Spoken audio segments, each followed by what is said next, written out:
औज़ुबिल्लाहिमिनश्शैतानिर्रजीम बिस्मिल्लाहिर्रहमानिर्रहीम। एक दफ़ा फिर नदीम सरवर आपकी खिदमत में हाज़िर है। तमाम सुनने वालों और देखने वालों को मेरी तरफ़ से अस्सलामु अलैकुम। आज का जो हमारा टॉपिक है वो है वायर बाउंड वेरिएबल रेसिस्टर्स। और वायर बाउंड वेरिएबल रेसिस्टर्स ऐसे रेसिस्टर्स हैं जिनको हम कार्बन रेसिस्टर्स की जगह पे यूज़ करते हैं। और इनका जो मेन मकसद होता है वो इसलिए हम इसको यूज़ करते हैं क्योंकि जो जो हमारे पास कार्बन रेसिस्टर्स हैं दे आर फिक्स्ड वंस। उनको अगर हमें उनकी वैल्यू चेंज करनी है तो हमें एक कार्बन रेसिस्टर्स को निकाल के उनकी जगह नई कार्बन रेसिस्टर्स जो है वो लगानी पड़ेगी।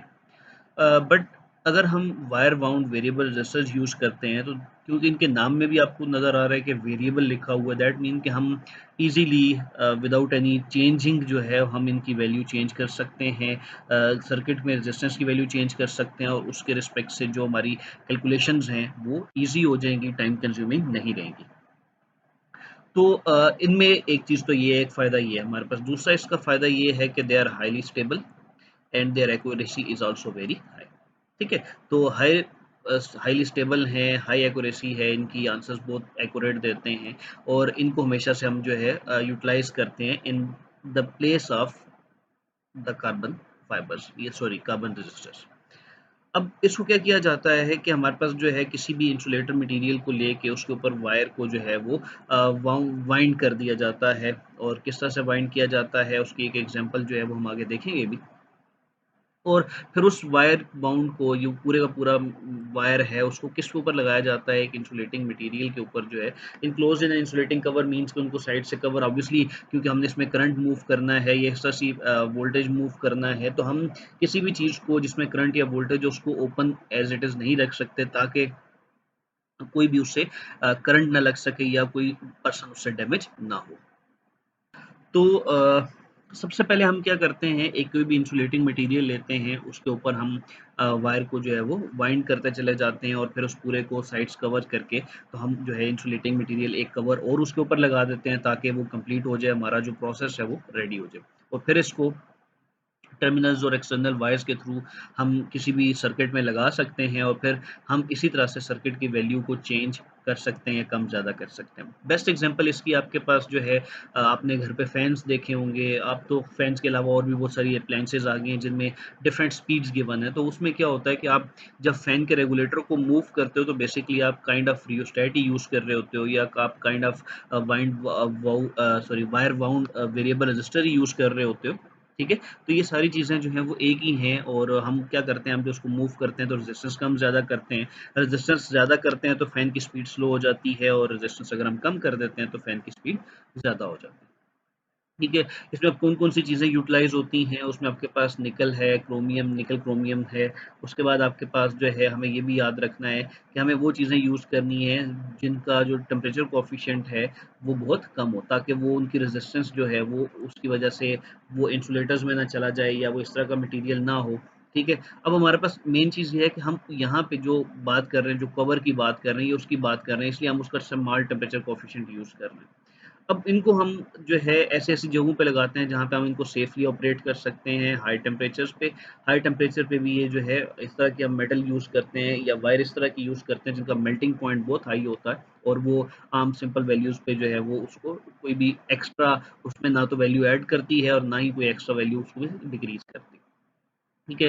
और हाईली टेम्परेचर पे इसको लगाया जा सकता है जबकि कार्बन टाइप जो रेज़िस्टर्स होते हैं वो इतने हाई टेम्परेचर को बर्दाश्त नहीं कर सकते। They can actually burst up भी हम कर सकते हैं उनको। अब इसमें हमारे पास जो है जो वायर बाउंड वेरिएबल रेज़िस्टर्स हैं उनको हम 2 वेज़ में यूज़ कर सकते हैं। एक ही मकसद दोनों का भी सेम है। एक हमारे पास जो है वो रियोस्टेट है और सेकंड हमारे पास पोटेंशियल डिवाइडर है। रियोस्टेट्स और potential divider they are almost same things. बस नेम थोड़े से डिफरेंट हैं और नेम की बेस पे इनकी वर्किंग भी है, हमने सेपरेट करनी है। तो अभी हम उनको भी साथ में डिस्कस कर लेते हैं कि रियोस्टेट्स क्या होते हैं और पोटेंशियल डिवाइडर क्या होते हैं। तो पहले रियोस्टेट की तरफ चलते हैं। जैसा कि आपको डायग्राम नज़र आ रही है, इसी डायग्राम को मज़ीद क्लियर करने के लिए मैं आपको एक और डायग्राम दिखा देता हूँ।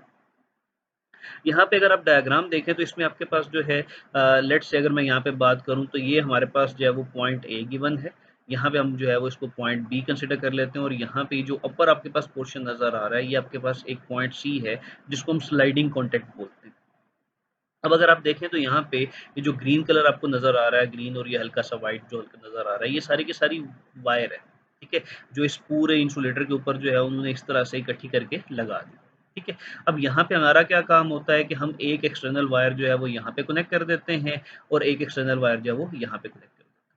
जब ये 2 पॉइंट्स यानी कि जिसको हम ए कह रहे हैं, ए पॉइंट और यहाँ पे हम अगर इसको बी पॉइंट कह रहे हैं, तो जब ये ए पॉइंट और बी पॉइंट ही दोनों एक दूसरे के साथ अटैच होंगे, तो ये पूरी की पूरी वायर इस पॉइंट से लेके तो इस पॉइंट तक जितनी भी वायर है वो सारी की सारी इसमें कनेक्टेड होगी और इसमें काउंटेड होगी। ठीक है, जब तक ये काउंट हो रही है, अगर ए और बी को हम अगर मिला देते हैं और इन्हीं को हम सर्किट में यूज़ करते हैं, तो ये पूरे का पूरा जो रजिस्टर है, ये भी काइंड ऑफ फिक्स्ड रजिस्टर जो है वो काम करेगा। ठीक है, हमें क्या करना है, हमें फ़िक्स की बात नहीं करनी, सो हम क्या करते हैं कि यहाँ पे ये जो हमने ए और बी आपस में कनेक्ट किया, इसको हम डिस्कनेक्ट कर देते हैं और बजाय ए कनेक्ट करने के बी के साथ हम थोड़ा-सा इसको चेंज कर लेते हैं और इस तरह से कनेक्ट करते हैं कि हम पॉइंट सी को यहाँ पे जो है वो बना लेते हैं और इस पॉइंट सी के साथ जो वायर वो अटैच कर देते हैं। जब पॉइंट सी के साथ अटैच होगी वायर, तो ऑब्वियसली फिर पॉइंट बी के साथ वायर अटैच नहीं होगी। ठीक है, पॉइंट बी अभी भी यहीं पे है, बट हमने पॉइंट बी को भी इसके साथ कनेक्ट नहीं किया हुआ। सही। अब इसमें क्या है कि जब आप ये पॉइंट कनेक्ट कर देते हो, पॉइंट सी इसके साथ कनेक्ट होता है, तो ये बेसिकली ये वायर जो है वो अब जैसे ही हम पॉइंट सी को इस पॉइंट के साथ कनेक्ट कर देते हैं, तो इस केस में आपके पास जो है वो ये सारी की सारी वायर जो है वो काउंट नहीं होगी। आपके पास जो वायर काउंट होगी वो from A till this point है, जिस पॉइंट पे इसका कॉन्टैक्ट है, इस पॉइंट तक की जो वायर है वो आपके पास जो है वो यूँ कनेक्टेड होगी। ठीक है, अब इस केस में आपके पास जो ये पूरे की पूरी है, अगर मैं थोड़ा-सा इसका कलर चेंज करके आपको दिखा दूँ, तो उस केस में आपके पास ये जो पूरे का पूरा एरिया है, यहाँ से लेके ये जितना भी ग्रीन में आपको नज़र आ रहा है, ये पूरा का पूरा एरिया इसके साथ कनेक्टेड नहीं होगा। दैट मीन्स कि अब हमारे पास जो रेजिस्टेंस काउंट होगी वो सिर्फ यहाँ से लेके तो यहाँ इस ए और सी के दरमियान में यहाँ तक काउंट होगी। ये एक्स्ट्रा वायर जो है वो काउंट नहीं होगी। ठीक है? तो जैसे-जैसे हम इसको मूव कर रहे हैं टुवर्ड्स पॉइंट ए भी मूव कर सकते हैं, टुवर्ड्स पॉइंट सी भी मूव कर सकते हैं या टुवर्ड्स पॉइंट बी भी मूव कर सकते हैं। तो दिस डिपेंड्स कि हम किस चीज़ की बात कर रहे हैं और हमें क्या उसमें से फाइंड करना है। अब जैसे-जैसे ये बी की तरफ चलता चला जाएगा, आपके पास रेजिस्टेंस इंक्रीज़ होती चली जाएगी और जैसे-जैसे ये स्लाइडिंग कॉन्टैक्ट जो है वो ए की तरफ आता जाएगा, वैसे-वैसे आपके पास रेजिस्टेंस डिक्रीज़ होती जाएगी। ठीक है? तो ये बेटा आपके पास जो है ये रियोस्टैट है और इसी रियोस्टैट को जो है वो हमने देख लिया। इसकी वर्किंग में सिर्फ़ क्या है, सिंपल है, वेरी सिंपल इट इज़। और हमारे पास क्या है कि हम सिर्फ़ इस लेंथ को चेंज करते हैं थ्रू दिस स्लाइडिंग कॉन्टैक्ट और स्लाइडिंग कॉन्टैक्ट की बेस पे आपके पास जो है वो जो वैल्यू है वो चेंज हो जाती है। ठीक है, अब इसी तरह से यहाँ पे हम इसको जो है वो थोड़ा-सा जो है वो बता भी देते हैं कि ये हमारे पास क्या-क्या गिवन है। तो ये आपके पास सेम चीज़ है थोड़ा डिफरेंट स्टाइल में। ये हमारे पास जो है नेम उसको बताया हुआ है कि दिस इज़ रियोस्टैट। उसके बाद आपके पास ये पूरी की पूरी यहाँ पे जो है कॉइल ऑफ वायर है। अब इसमें कलर चेंज हो सकता है, ब्लैक भी हो सकता है, depends on the colour of the wire. ठीक है? उसके बाद ये टर्मिनल बी आपको नज़र आ रहा है, टर्मिनल ए नज़र आ रहा है, टर्मिनल सी इस साइड पे भी कनेक्ट हो सकता है। यहाँ पे डिपेंड्स कि वो किस साइड पे हमारे पास जो पॉइंट दिया हुआ है टर्मिनल का। और इसी तरह से आपके पास ये जो स्लाइडिंग कॉन्टैक्ट है, it can move towards point A और टुवर्ड्स पॉइंट बी। और इसके मूवमेंट से ये जो कनेक्टेड है यहाँ पे आपको नज़र भी आ रहा है, इसकी मूवमेंट से हम जो है वो बता सकते हैं कि this movement can actually increase और decrease the resistance of the given circuit. ठीक है, तो ये हमारे पास इसकी वर्किंग है। ये इसको हम थोड़ी सी एक और डायग्राम में देख लें, तो बी और सी पॉइंट हमारे पास यहाँ पे नज़र आ रहे हैं। अब डिपेंड्स कि आप पॉइंट बी इसको कह सकते हो, पॉइंट सी इसको कह सकते हो, दैट डजंट मैटर कि बी कौन सा और सी कौन सा है। हमारे पास मेन चीज़ क्या है कि हमारे पास ये जो है स्लाइडिंग कॉन्टैक्ट है और इसको हम मूव करके पॉइंट चेंज कर सकते हैं। ठीक है जी। अब हम टॉपिक की तरफ वापस आते हैं। हमने देख लिया कि ये जो हमारे पास एबीसी गिवन है, इसको हमने इसकी वर्किंग भी हमने देख ली है। तो यही सारी इसकी वर्किंग है, सिर्फ़ यहाँ पे हमने इसको अंडरलाइन करना है थोड़ा-सा कि कौन-कौन सी चीज़ें इंपॉर्टेंट है इसमें बताने के लिए। तो वेरिएबल रेज़िस्टर को हम यूज़ करते हैं as a current control device, क्योंकि रेज़िस्टेंस कम ज़्यादा करने से हम सर्किट में मूव करने वाला करंट जो है उसको चेंज कर सकते हैं और जितना वो चेंज होगा ऑब्वियसली हम उसको अपने हिसाब से रेज़िस्टेंस चेंज करके तो कंट्रोल कर सकते हैं। ठीक है? 2 फिक्स टर्मिनल्स हमारे पास होते हैं, ए है और टर्मिनल बी है। इसी तरह से हमारे पास जो है एक स्लाइडिंग कॉन्टैक्ट है जिसको हम सी टर्मिनल का नाम देते हैं और वो सर्किट में हम जो है एज़ इट इज़ कनेक्ट कर देते हैं, जैसे आपको इस डायग्राम में नज़र आ रहा है।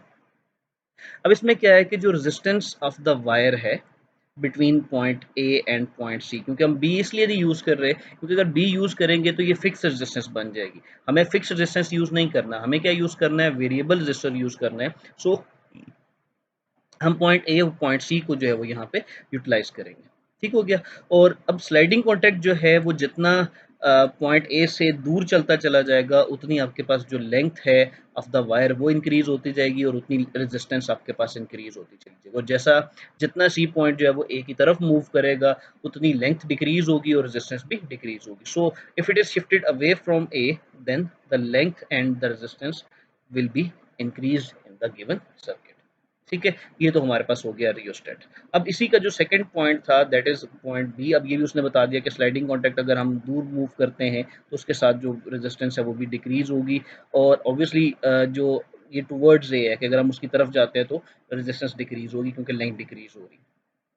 और इस रेजिस्टेंस को या इस जो गिवन रेजिस्टेंस है इसको कम ज़्यादा करने से हम सर्किट में मूव करने वाला जो करंट है उसको भी कंट्रोल कर सकते हैं। उसके बाद जो सेकंड वे है of using wire bound resistance that is potential divider. Potential divider भी वही चीज़ है बट इसमें थोड़ा सा हम उसको मैथमेटिकली हम ये कह सकते हैं कि रियोस्टेट में हमने उसको जो है थ्योरेटिकली पढ़ा है, यहाँ पे हम उसको थोड़ा मैथमेटिकली देख लेते हैं। और मैथमेटिकली में हमारे पास a potential divider provides a convenient way of getting the variable potential difference from a fixed potential difference। ठीक है, जैसे आपको ये डायग्राम नजर आ रही है, पहले थोड़ा इसको डिस्कस कर लेते हैं ताकि हमारे पास टॉपिक क्लियर हो जाए, फिर इसको अंडरलाइन भी कर लेंगे। वो हमें पता है कि हम किसी भी यहाँ से लेके यहाँ पे ये आपको ए से लेके तो पॉइंट बी तक जो है वो क्या चीज़ नज़र आ रही है, वो एक फिक्स रेजिस्टेंस नज़र आ रही है। ठीक है, इसमें एक बैटरी लगा के तो हमने इस पॉइंट ए और बी के दरमियान में पोटेंशियल डिफरेंस जो है वो लगा दिया, उसको मेंटेन कर दिया। अब हमने करना ये है कि हम एक पॉइंट सी जो रियोस्टेट है बेसिकली उसको हमने यहाँ पे यूटिलाइज किया और यहाँ पे ये स्लाइडिंग कॉन्टैक्ट हम जो है वो कंटिन्यू कर रहे हैं। इसको हम अप एंड डाउन मूव करके अगर हम पॉइंट बी और सी को लेट से कनेक्ट कर देते हैं, ठीक है, पॉइंट बी और सी को कनेक्ट कर देते हैं या पॉइंट ए और सी को कनेक्ट करते हैं, दैट डिपेंड्स कि हम किसकी बात कर रहे हैं। तो दो पॉइंट्स को कनेक्ट करने से हम जो है इन दोनों के दरमियान में जो पोटेंशियल डिफरेंस है उसको चेंज कर सकते हैं। इवन दो रेजिस्टेंस फिक्स्ड है बट पोटेंशियल डिफरेंस बैटरी भी फिक्स है, बट यहाँ पे हम कॉन्टैक्ट मूव करके रेजिस्टेंस को कम ज़्यादा करके तो अपनी जो वेरिएबल वैल्यू है उसको हम फाइंड कर सकते हैं या उसको वेरिएबल पोटेंशियल डिफरेंस फाइंड कर सकते हैं। ठीक है, अभी जो हमने इस टॉपिक में पढ़ना है वो बेसिकली इस पॉइंट बी और सी के दरमियान की बात हमने करनी है और इस पॉइंट बी और सी के दरमियान में जो पोटेंशियल डिफरेंस है उसको हमने चेंज करके तो बताना है कि किस तरह से हम इसको कैलकुलेट कर सकते हैं। ठीक है, तो ये हमारे पास गिवन डायग्राम है। ये वो वैल्यू होगी जो चेंज इन पोटेंशियल डिफरेंस आएगी जो दो पॉइंट्स के दरमियान में आएगी। ये रेजिस्टेंस होगी बी और सी के दरमियान, ये जो है वो टोटल रेजिस्टेंस आपको शो कर रहा है। सो लेट्स से इसको जरा अंडरलाइन करते हैं साथ साथ। अब हमने क्या करना है, with the help of a battery a potential difference V is applied across the ends A and B of the resistor. ठीक है, उसके बाद हमने क्या किया कि एक रेजिस्टर को जो है वो resistance of the wire A B जो है उसको हम आर कंसिडर कर लेते हैं और जो करंट है उसको हम कंसिडर करते हैं कि that current is passing through it I which is by Ohm law is equal to V by R. ठीक हो गया, यहाँ तक तो सिंपल वे है। उसके बाद हम क्या करते हैं कि इफ द रेजिस्टेंस बी, अब हम बी और सी के दरमियान की बात कर रहे हैं, ए को हमने डिस्कनेक्ट कर दिया। तो if the resistance R B C is the resistance of the portion of the wire point जो भी बी और सी की वायर है, अब उसमें हमने क्या करना है कि जो करंट है उसको में ऑब्वियसली आई तो मूव कर रहा है, लेकिन हमने क्या करना है कि हम पोटेंशियल डिफरेंस की बात कर रहे हैं। सो जो potential difference between point B and C है उसको हम मैथमेटिकली काउंट कर लेते हैं, that is V is equal to I R by Ohm's law. अब क्योंकि हम पॉइंट बी और सी की बात कर रहे हैं तो वोल्टेज भी बी और सी का होगा और रेजिस्टेंस भी बी और सी की होगी। जो करंट है यहाँ पे, अब करंट को हमने क्यों चेंज नहीं किया, क्योंकि हम देख रहे हैं, हम पहले पढ़ के आ चुके हैं, आप इससे पहले हमारी वीडियो देख चुके हैं जिसमें हमने सीरीज और पैरेलल की बात की थी। तो ये एक ही लाइन में, एक स्ट्रेट लाइन में आपके पास यहाँ पे कह सकते हैं कि ये सर्किट हमारे पास सीरीज सर्किट। तो जब हम सीरीज सर्किट की बात करते हैं तो सीरीज सर्किट में पोटेंशियल जरूर डिवाइड होती है बट करंट रिमेन सेम। तो जब करंट सेम रहेगा तो ओवरऑल चाहे वो ए बी सी हो, ए हो, सी हो, जो भी पॉइंट हो, उनके दरमियान में मूव करने वाला करंट जो है उसकी वैल्यू चेंज नहीं होगी। So I is equal to V by R, ये वैल्यू उठा के आपने यहाँ पे पुट कर देनी है। वैल्यू पुट करेंगे तो आपके पास ये इक्वेशन एज इट इज आ रही है और फिर हम जो है वो इसको रेशियो ऑफ रेजिस्टेंस फाइंड कर सकते हैं और फिर हम बता सकते हैं कि बेसिकली हम यहाँ से ये भी लिख सकते हैं कि this V B C divided by V is equal to R B C by R, that means कि ratio of the voltage of that point B C is equal to the ratio of the resistance of that point B or C। ठीक है? तो इसमें अब हम जो है इस तरह से अगर फाइंड करें जो इक्वेशन यहाँ पे उसने बताई है, तो that says that depending on the position of sliding contact C, के पॉइंट सी कहाँ पे है, जो फ्रैक्शन है अगर हम आर बी और C divided by R total जो है आर है उसको हम फाइंड कर लें, तो it can be varied from 0 to 1। 0 to 1 means अगर तो ये आपके पास यहाँ पे कंप्लीट आ जाता तो ये पूरी की पूरी रेजिस्टेंस काउंट होती।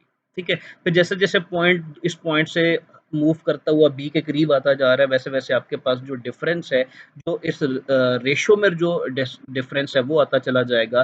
तो 0 तब होगी जब आपके पास पूरे की पूरी रेजिस्टेंस है। ठीक है? और आपके पास मैक्सिमम तब होगी जब आपके पास यहाँ से ये पॉइंट बिल्कुल 0 पे चला जाए। ठीक है? तो मिनिमम और मैक्सिमम दोनों काम हो सकते हैं, 0 सेज फॉर मिनिमम और 1 सेज फॉर मैक्सिमम। तो when the contact C moving towards B, जब length and hence the resistance of the portion wire decreases. ठीक है? पॉइंट सी जो है वो बी की तरफ, क्योंकि हम बी और सी की बात कर रहे हैं, तो जब वो बी की तरफ मूव करेगा तो रेजिस्टेंस ऑब्वियसली कम होती चली जाएगी और करंट इंक्रीज होता चला जाएगा। वोल्टेज की बात कर लेते हैं या करंट की बात कर लेते हैं। इसी तरह से क्योंकि हम वोल्टेज की बात कर रहे हैं, पोटेंशियल डिफरेंस की बात कर रहे हैं, तो जब रेजिस्टेंस चेंज होगी तो ऑब्वियसली पोटेंशियल डिफरेंस भी उसके साथ चेंज हो जाएगा। तो अब अगर ये पॉइंट सी ए की तरफ मूव करना शुरू हो जाए तो आपके पास रेजिस्टेंस मैक्सिमम होती चली जाएगी और ये वन वन की तरफ यानी कि मैक्सिमम की तरफ चला जाएगा। ठीक है?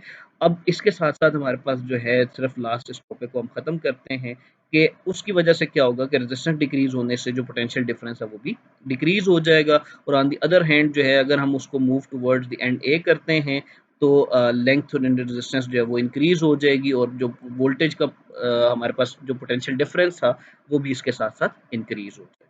ठीक है? यहाँ तक हमारा आज का टॉपिक है।